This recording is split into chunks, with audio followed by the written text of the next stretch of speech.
আজকে আলোচনার শুরুতেই আমরা বিশেষভাবে শ্রদ্ধা জ্ঞাপন করছি মাননীয় আকাশ কুমার সাউ মহাশয়কে, অর্থাৎ যিনি মালদা থেকে আমাদের এই প্রশ্নপত্রের সংগ্রাহক বা উপস্থাপক, অর্থাৎ মালদা শামসি রতনপুর এলাকা থাকতে যিনি সহযোগিতা করে আমাদের এই প্রশ্নপত্রের আজকে উপস্থাপক হিসাবে রয়েছেন। বিশেষভাবে ধন্যবাদ জানাবো এবং আজকে তার সহযোগিতায় হয়তো আমরা এই প্রশ্নপত্রটা আজকে আমরা দেখতে পাচ্ছি। অসংখ্য ধন্যবাদ দাদাভাইকে, অবশ্যই ভালো থেকো। আমরা এখন দেখতেছি প্রথম পর্যায়ক্রমিক মূল্যায়ন 2025-এর জন্য ফার্স্ট G25-এর যেখানে জীবন বিজ্ঞান ও পরিবেশ প্রশ্নপত্র, যেখানে পূর্ণমান 40, সময় রয়েছে 1 ঘন্টা 30 মিনিট, নবম শ্রেণীর প্রশ্নপত্র। দেখো এখনও কিন্তু একাধিক স্কুলে পরীক্ষা বাকি রয়েছে, হয়তো আমরা আগে থেকেই উপস্থাপন করতেছি আজকের এই প্রশ্নপত্র।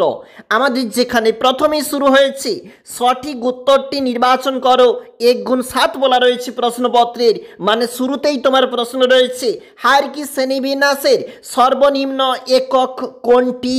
এমসিকিউ প্রশ্ন, অবশ্যই গুরুত্বপূর্ণ।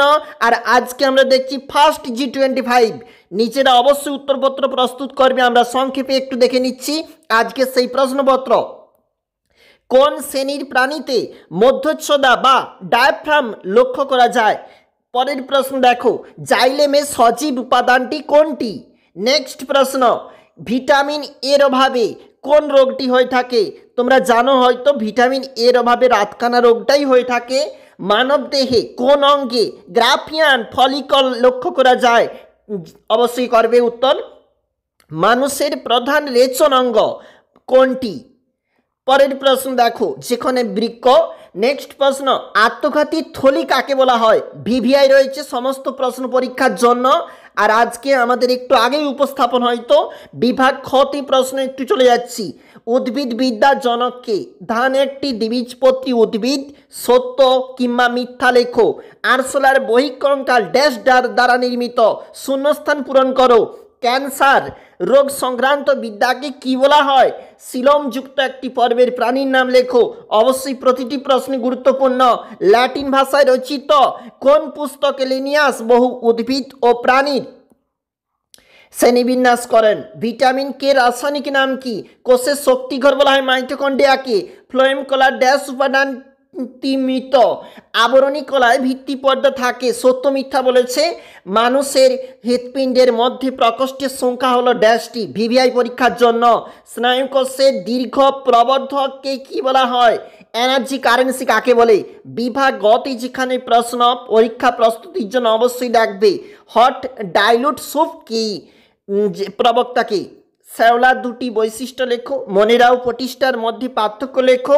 উদ্ভিদ কোষ ও প্রাণী কোষের মধ্যে পার্থক্য লেখো। ভিটামিন সির দুটি কাজ লেখো। যকৃতের দুটি কাজ লেখো। কোষ পর্দা ও কোষ প্রাচীরের মধ্যে পার্থক্য লেখো। অগ্নাশয়কে মিশ্র গ্রন্থি বলা হয় কেন? এ সমস্ত প্রশ্নই 2 মার্কের জন্য।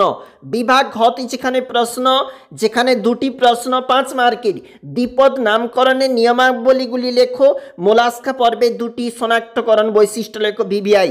বায়োফাইটা এবং টেরিডোফাইটার মধ্যে 3টি পার্থক্য লেখো। আম গাছ ও মানুষের বিজ্ঞানসম্মত নাম লেখো। ম্যাঙ্গিফেরা ইন্ডিকা, আরেকটা হচ্ছে হোমোসেপিয়েন্স। মাইটোকন্ড্রিয়া সচিত্র অঙ্কন করে 4টি অংশ চিহ্নিত করো। ইউক্যারিওটিক উদ্ভিদ কোষের চিত্র অঙ্কন করে যে কোনো 4টি অংশ চিহ্নিত করো ভিভিআই পরীক্ষার জন্য। এছাড়াও চলে যাব ভাজক কলা কাকে বলে? এই কলার বৈশিষ্ট্য কাজ লেখো। অবশ্যই দেখবে ফার্স্ট G25 নবম শ্রেণীর জীবন বিজ্ঞান প্রশ্নপত্র।